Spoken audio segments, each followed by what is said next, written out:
Mirasee.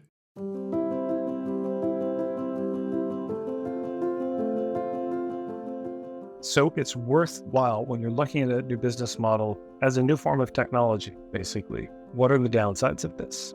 What are all the reasons not to do this business model and to really think that through? Have you ever pondered the intricacies of business models in the coaching world?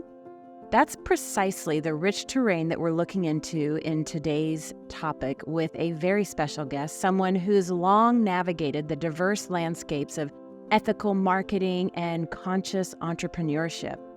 I'm Melinda Cohan, and you're listening to Just Between Coaches. I run a business called The Coaches Console, and we're proud to have helped tens of thousands of coaches create profitable and thriving businesses. This is a podcast where we answer burning questions that newer coaches would love to ask a more experienced coach. Now, imagine selecting a robust business model only to find out it's not quite the right fit for your coaching style or your audience. It's akin to picking a shoe solely based on its look without considering the comfort. Not always a good move.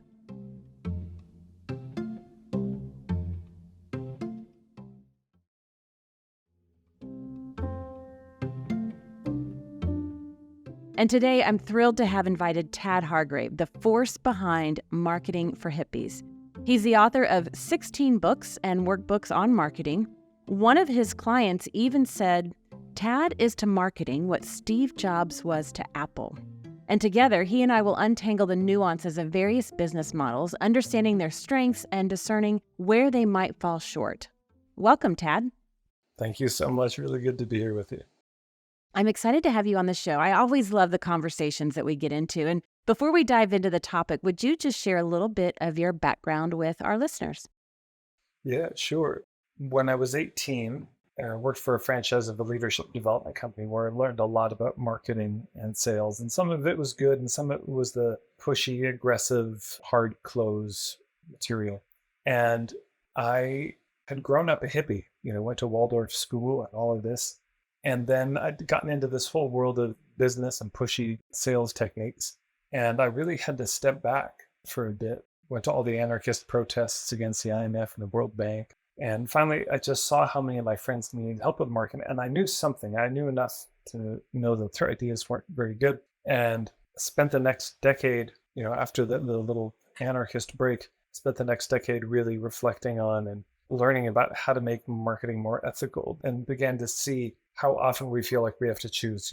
It's either got to be ethical or effective, and it can't be both. And so that's I suppose the main thrust of my work is that you don't have to choose. Now, let's dive into our topic today, and let's get into business models. And I just want to set the stage for a moment, because when we talk about business models in the coaching industry that we're in, or service-based entrepreneurs, because we have a lot of consultants, healers, practitioners that listen in as well. There's a lot of business models that come to mind. There's more of a traditional, if I can use that word, a traditional approach is that one-on-one coaching model. A lot of coaches start with that. Then there's group coaching. Some of them will start with that, some will evolve to that, but that's gained a lot of traction, as well as online courses. People might use that either to test an idea or as a scalable option. There's membership platforms. There's, one of the ones that we did, software as a service platform. That's really begun to revolutionize how business owners and coaches interact and provide additional support to their clients. So, Tad, how do you want to do this? What would be a good place, a good starting point for our listeners to begin to understand from their perspective, which business model should I pick? How do I know? Is it right or wrong? Where should we begin with this conversation? Let's begin with this. I'm curious, how do you define that term business model? What's your understanding of those words?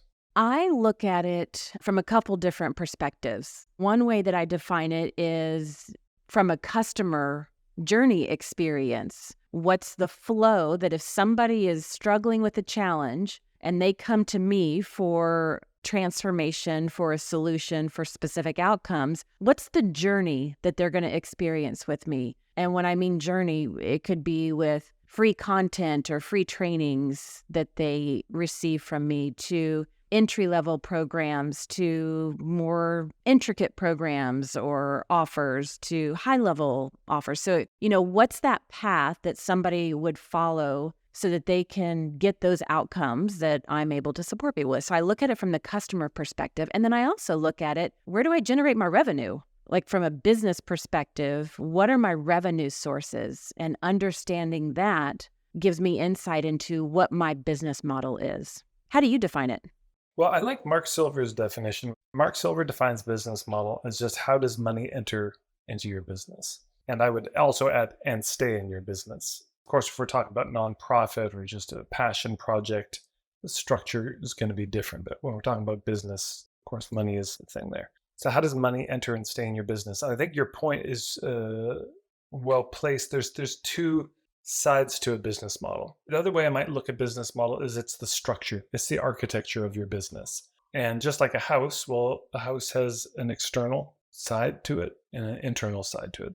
So business model is both of those. It's both the external facade of the thing that the customer sees, and there's what we know is there that keeps it all running. And yeah, both are important. And I think it's easy to get lost in one or the other. Those people can get very lost in their internal business systems and completely forget about what the experience is like for their client moving through, or they can get so caught up in the experience their clients are going through that they don't actually have the systems to support that. So when I think about business model, I'm really thinking about systems. I'm thinking about structure, thinking a lattice work that the whole business really hangs upon. So I have this pyramid, 5 levels. The base of it is the ethics. The next level is niche. Then there's point of view. Then there's business model. And on top of that is hubs, meaning how do you get found or discovered? So it's fourth. It's not the very first thing. There's a few levels that really have to be in place. So if somebody comes to me and they're still doing a lot of the pushy selling like they have that philosophy about marketing and sales, and they're trying to be everything to everybody. So they've got no niche, and they haven't really therefore honed in on their philosophy or point of view. There's not much there to build a business model on. So this conversation sort of assumes there's some alignment in those first 3. And then the other thing I would say is, and I loved what you said, the shoe metaphor is so perfect. I may make a video and credit you on that, is it's very easy to look from the outside. You say, oh, that business model looks so good. Well, apps, that's the new thing, or I've got to write a book. That's the thing. Or I've got to do guest posting, or I've got, there's a million ways to get clients to work with clients. Or it should be a mastermind. No, it should be a membership. No, it should be a mentorship. No, it should be a school. No, it should, And it's easy to get lost in the glamour of maybe a particular person we see doing it and talking it up, or, an ad really hooks us of how it needs to be. And it might look good, but it might not fit you. Nothing wrong with the shoe. It's just, it may not fit. And so we have to have something that fits us and our nature. I talk about these 4 S's of business model, like a Venn diagram of these 4, and they all matter. One is that the business model has to be safe. And I mean that in 2 ways. One, it has to be safe for them to approach us and check us out. There has to be something in the structure of our business that allows somebody to not have to interact with us at all, but still learn about it. So of course, this is a lot of the pink spoons. People might talk about the freebies, the videos, the articles, the quizzes, the audio, the podcast, just where they can learn about you, get a sense if they like your vibe and your point of view. But it should also be safe for you, because people have a lot of fears in their business, and fears of being seen. And if you set up a business model that asks you to do things that are terrifying for you, you're terrified of public speaking, and then you say, oh, I've got to do signature talks live in person, or my business model will be going to networking events, but you're a really huge introvert. That's not safe for you. It's not going to be able to work. So safety is number 1. Second is it needs to be sustainable for you. It's got to be something you could do consistently over time. It's going to generate the revenue that you need. People fall so short on this often. It's not uncommon to sit down with somebody and say, okay, if you were full, if your calendar was full, would you be making enough money? And they realize no. Even if the business model worked, it's not sustainable. So that's a structural issue, not a marketing issue. And then it needs to also be simple. Some business models get too great because people see all these ideas out there. And so I'll do all of them. I'll have a membership, mentorship, and both of those will have 3 levels each. And then I'm going to have an app, and then and people just can burn themselves into the ground by trying to do everything. So the business model ideally should be very, very simple. Not too many moving parts, not too few, but just the right amount. simple, not simplistic. Simplistic business model is I've built it. Here's my 2-year coaching program. Who wants it? That's simplistic. So we don't want to be naive, but we also don't want to overcomplicate. And then the last one is that it needs to be satisfying. It's got to be, gives us the kind of lifestyle that we want to have. You always start with the lifestyle and you back your business model into that. You never start with the business model and try to figure out how to make it satisfying. You got to think about, how do I want to spend my days? How do I want to live? I have this offer called the puttering sessions, where basically I'm offering coaching while I tidy my home. And I did it because my house was just get so messy, and because I really resented tidying. But I thought, well, what if I did them together? Because one time I tried to do the dishes while doing a coaching session, and somebody said, "Are you doing the dishes?" And yes, I felt so guilty. I thought, but what if I just made that part of the deal? What if it was just, these sessions are a little cheaper, but I will be puttering around the house while we do it. And so I offered 10 of them. They sold out immediately. They went really well. And so now that's actually a core part of my business model. And it just ties into the satisfying bit. It ties into the lifestyle piece. So that's very satisfying. I get to do 2 things at once. So those are the 4. It's got to be safe, primarily for our people to check us out. It's got to be sustainable for us. It's got to be simple. And it has to be satisfying. So to me, whatever people do, as long as it checks those 4 boxes, it's a win. Whatever they use, because all sorts of business models, all sorts of ways of offering and structuring things, they all work probably, but it may be different for each person. Now, you said something interesting earlier. It's easy to get lost in the glamour of a business model. And you used that shoe analogy that we used earlier. How does a new coach not fall into that, well, they're doing it, so I'll do it that way approach? And how do they pick that business model that's most aligned with them? How do they even begin to go there? Good question. You've got to really know who you are before you create a business model. Another way to look at it is this. Let's use the shoe analogy. I think that's a good one. If you're going to pick a shoe, well, first of all, it's got to be comfortable to wear. It's got to last a long time, but it's also got to look good with what you're wearing. I mean, style is a thing. You can have these really ugly hiking boots, but your niche is, the 3-piece suit tuxedo crowd or whatever. Well, that's going to really stick out. So that's not going to work. So it's good to know who you are. But a lot of times people don't actually know who they are. And so they get into a coaching business. And it's the same with permaculture. It's the same with yoga. It's like, oh, this can help everybody. Oh my gosh, the world is my oyster. Then somewhere along the line, somebody says, well, you go focus on your niche. So they think, oh, that means I have to just pick a particular crowd, which of course is not necessarily what it means. You can have a niche that feels very fulfilling, and I'm helping people in the same thing I struggled with before, and I've got a very clear point of view about it. But then because they don't really know themselves, if you're a quiet, shy person, that's probably the vibe of your business. And then your gifts give the shape of it, give the structure to it.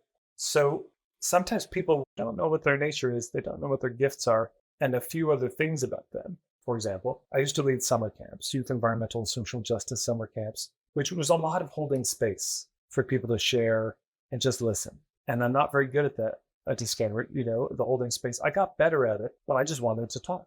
And so then I realized, I could teach workshops. People actually pay to hear you talk. I can talk as much as I want if I'm teaching a workshop. So that suited me better. So if you're feeling stuck around the business model, it may just be that you need to get to know yourself better via whatever assessments or tools, human design, astrology, whatever works for you, a disc model. It's worth, delving into that and then looking at what is the structure that's going to be most supportive of my nature.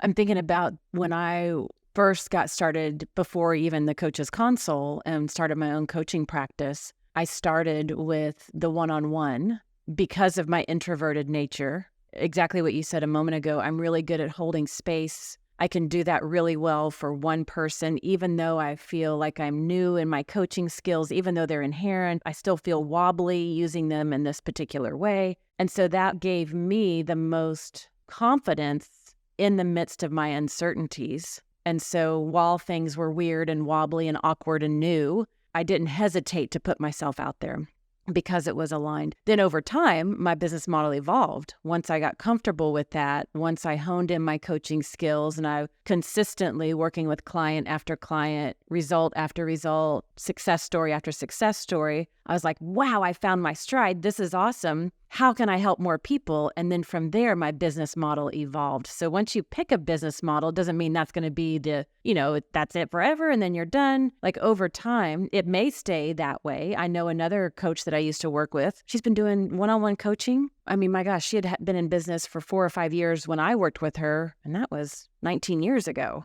And she's still doing one-on-one coaching. Her business model has not changed. So it could remain the same, and it might evolve depending on your own goals, your own personal nature. A lot of times what I see new coaches doing is, first of all, they don't pick a model that's aligned. They're like, oh, my friend Susie, she's doing this, so I'm going to do that too. Woohoo, here we go. And then, a couple months later, she's like, this is not working.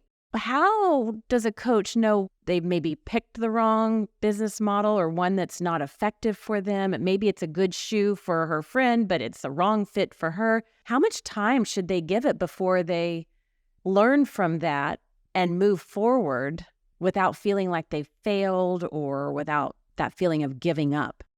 Here's one thing I would recommend to every coach before you take on a business model is to sit down. The list of reasons why to do that business model probably appear just automatically because of how you got introduced to it. It's like technology. Every time they introduce a new technology, it's always upside, baby. No downside to this new technology. It's just going to save us and it's going to liberate us. That's the other thing every new technology has in common. And none of the downside gets named. So it's worthwhile when you're looking at a new business model as a new form of technology, basically.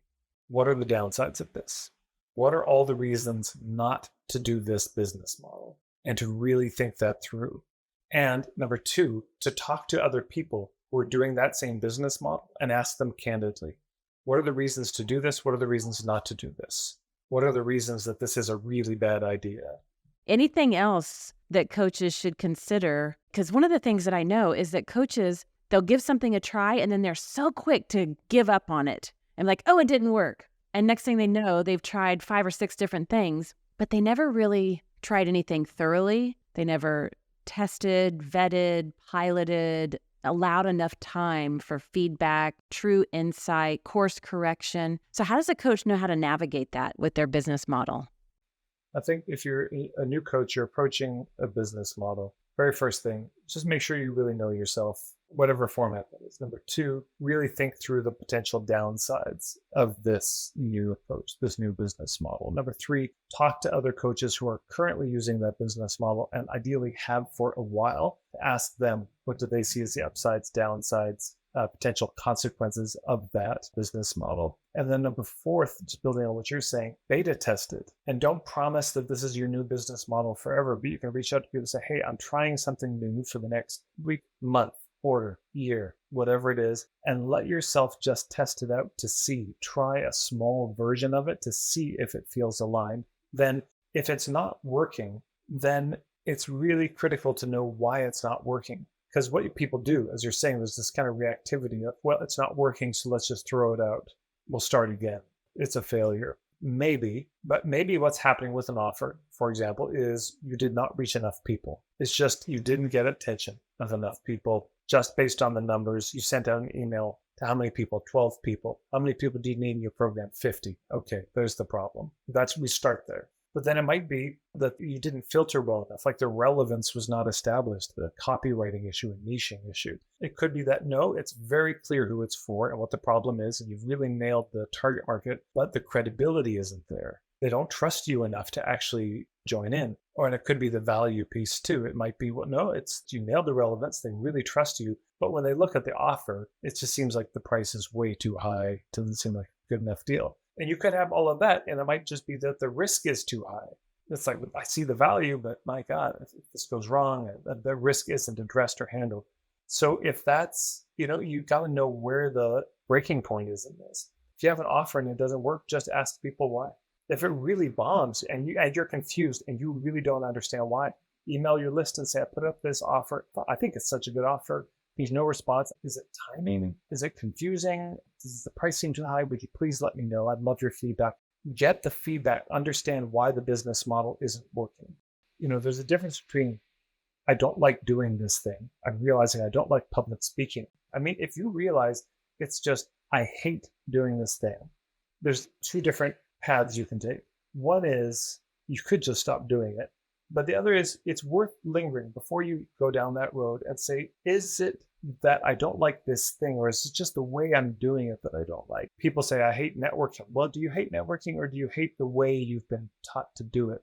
That maybe instead of going and networking looking for clients, number one, you go networking and looking for hubs, and you don't try to give out business cards. You try to get people's business cards and follow up in a generous way. There's a lot of different ways to do the same thing. So before you throw it out, it's worth maybe also talking to other people who use that approach and say, am I just approaching this wrong? Is there a way to run a membership that isn't crazy and isn't going to burn me out? What are you doing in your membership? And the other thing I would say also is way before all of this, when you're looking at a business model, you look at a lot of options when you're a new coach. There's so many things you could do. I would just study as many business models as you can. How do people do it? Because it's amazing what people do. A colleague of mine, Caroline Leon, she came up with a coaching subscription. So she just offers a subscription service where people pay, a certain amount per month and just get coaching whenever, and it's booked in, but they pay it every single month. Another colleague of mine, Danny Gardner, who wrote the book Quiet Marketing, which is great. She does these tiny courses, and that's her business. And check out this business model. Most people are saying, well, offer freebie to get people on your list, grow your list. She instead does not allow people on her email list unless they've bought something. And most of it are these tiny courses. It's not the way I do it or would do it. But when I heard her say it, I just loved the thought. It was such a completely innovative way. I did weekend workshops, but I did pay what you can pricing. And I still do pay what you can pricing on my live workshop. So, it's worth, first of all, looking at a lot of business models, because we tend to see one. It's like, here's the typical sales funnel, and I've got to, do these things, and it all leads to this, whatever it is. That might not be the one for you. There are other options. So look around. Once you find the one that just seems intuitively like this is the one that lights me up, I'm most excited about, think through the downsides, talk to other people, do a little beta test of it. And then if it's not working, instead of reacting, respond and just sit with it and say, okay, why is this not working? And is this fixable? So you could set up, so business model, it's not just the architecture of your business, but the architecture of your year. And that's something I would really encourage and urge people to sit down and do, is to just sit down and map out, how do you want to spend your year? Like, are there festivals you want to go to? Do you want to go traveling? Do you want to take certain months off? That's a part of your business model as well. And the same thing with, how do you want your weeks? Do you want to work Monday through Friday from 9 to 5? Or would you rather just work 2 days a week very hard, or 3 days a week very hard? There's all sorts of ways to do it, and there's no right or wrong. But we get stuck in these boxes we inherit, and there's no particular reason to do it that way. When I think back to our business model and the iterations that it's gone through, it's evolved over time. And I think about some of the new offers we've put out there, or the evolutions that we've gone through. And most of them, we did not knock it out of the ballpark. Most of them went through 3 iterations before we could have enough intel and knowledge and insight to answer that list of, did we reach people? Was there relevancy? Was there credibility? That whole amazing list that you took us through, it really took 3 iterations. And then for some of them, we're like, that's a miss. We'll mark that off the list. We won't do that again. And then some of them, we finally found our stride and we're like, yes, this is it. And then we could just push on the accelerator and off we went. And so it really does take that blending of the self-knowledge combined with the outcomes, combined with how can you reach your customers. And I know another personal thing, I think this is smart for any business owner, but it's probably just because it's my own personal approach. With the business model that we took, at the beginning of this conversation, one of the ways that we define business model is, how does money come into your business? What are the revenue sources? And as a business owner, I was never comfortable with any one business model being greater than 50% of the revenue coming in. So when we had our different offers and programs, whether it was our Coaches Console technology or our online course or some of our group programs or whatever we were offering, whatever income we generated from that was never more than, it was always less than 50% of the overall revenue, because I have so many colleagues that when they promote one offer, if it's a miss, their entire lifestyle gets turned upside down because of the negative impact. And so that was an important comfort level for me as a business owner. And it just goes back to that self-knowledge piece. What are you comfortable with? Some people are more comfortable with bigger risks. And I was like, nope, That's not me. I want to put my head on the pillow at night and I want to sleep soundly without the stress keeping me awake. And that's what that looks like for me. Any comments about that? Another way to think about it is it's the ecosystem of your business. And so it's the simplistic business model, which is good to start with, is the sales funnel. But then the very next thing you need to think about is, how do these things all connect to each other and relate to each other? And how do they feed into each other? It's common that people will do a signature talk, an intro workshop, and then, quote unquote, forget to share what they have outside of that. So, people say, well, I just forgot. No, you forgot the first time. The first time you forgot. The second time, that was a choice because you didn't build a system in structurally in the business model. So you go to somebody's social media account, you go to their Instagram, but there's no link in bio. You can't really find anything out about them. And they make it very hard. It's like there's no paths through the woods. It's all just underbrushing. You just sort of have to listen and hope you hear where they are next, rather than making it very easy for them to find you and very easy once they found you to figure out what is the next thing.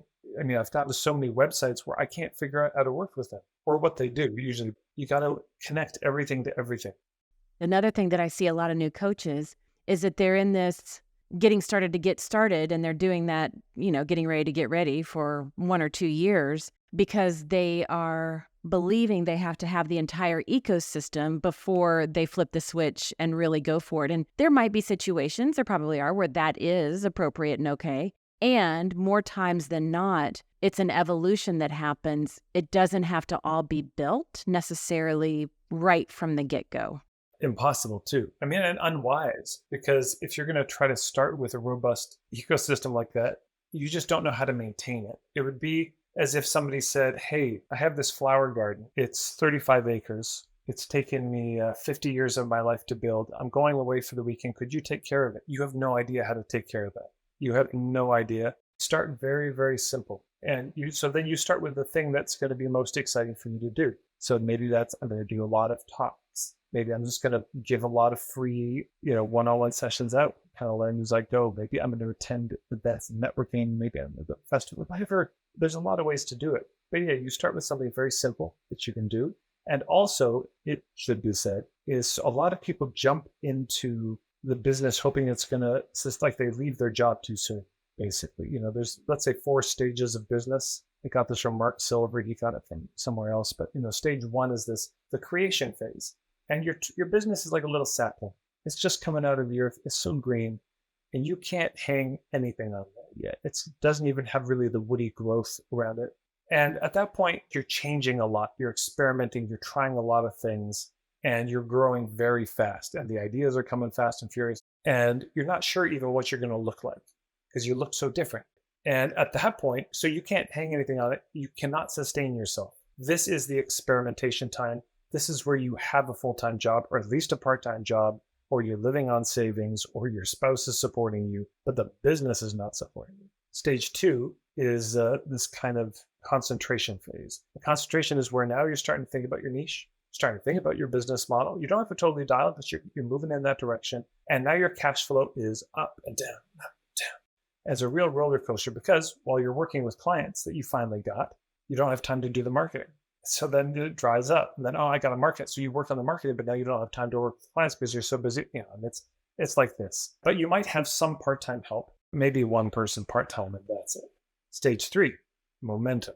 And this is where the cash flow is really smoothed out. You had your business model largely set up. You've got the systems. It's working pretty great. You maybe have a few people you've hired. Everyone's getting paid well. Life is good. And then stage 4, most people don't want to get to stage 4, but that's the sort of enterprise level where you are now not just an entrepreneur, but a business owner. And at this point, business model is kind of everything. And you have the systems and the checklists and the policies and procedures manual, and you could sell the business. It runs well enough. You could pass it on to somebody else.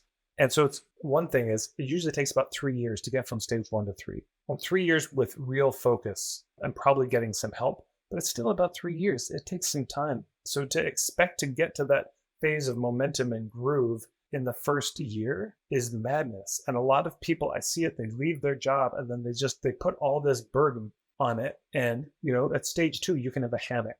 At stage 3, man, you have a hammock and you can, the tree is really big and you can probably have a few hammocks on it and it can support, and stage 4 is more become a forest of trees. very solid, but it takes time. There's no way to rush the growth of a tree any more than you can digest food faster. You just can't. So let's summarize some of the things that we've talked about regarding the topic of business model. We kicked it off first by defining business model. What does that mean? Because a lot of people, could mean different things to different people. You gave us a great pyramid of where business model fits, because it's not the first thing that you come up with, and we kind of put it into a perspective. And I love when you shared with us that it's easy to get lost in the glamour of a business model. And while a business might look good for somebody else, it may just not be a fit for you. It may not be aligned for you. And that's when you took us, as you were just sharing, into the 4 S's of the business model. And I love that Venn diagram that you gave us, the safe, sustainable, simple, and satisfying. And how you gave us the tip, always start with lifestyle and then back into it, because when you create it from that way, consistency is going to be an easy thing, even though it might feel new or awkward or uncomfortable, or you might have doubts or trepidations. When you back into it and it's built around your lifestyle and yourself, it's easier to sustain. And then we talked about how do you pick a model, and you gave us some really great tips on how do you pick that most aligned model and gave us some good drivers. And we got into the discussion, and I really want to capture this for our listeners, because as we're going through how do you pick that model and making sure if you try one model, not switching too soon or giving up too fast. But you talked about don't react, but respond, and really be mindful about how you respond. Then we talked about it as an ecosystem. And I love right there at the end, you even gave us the 4 stages of business. And I think this is so profound. I think a lot of coaches and entrepreneurs just starting their business, they set an unrealistic expectation that says, oh, well, in 6 months, I should be able to do this. I should be a master at this, and I should be wildly successful. And I love that you gave us a perspective of, it's going to take about 3 years to really get to that sustainable, consistent, steady, reliable experience. Tad, do you have any parting words for our listeners? I do. Here's the most important question I could ask around a business model. How long do you want to be in business for? How long do you intend to be in it? Because genuinely, with no judgment about it, if this is just a short-term thing, awesome. Forget everything we said. Go out, have fun, get as many clients as you can. God bless you. But if you want to be in the long term, business model has to be considered, because the default is to not think this through. Building a business model, building an architecture around your business is hard. And that's one of the biggest shifts I see that most entrepreneurs need to make, is the shift from action to architecture, from hustle to housing. That's the shift, and very difficult to make in the short term. It costs in the short term.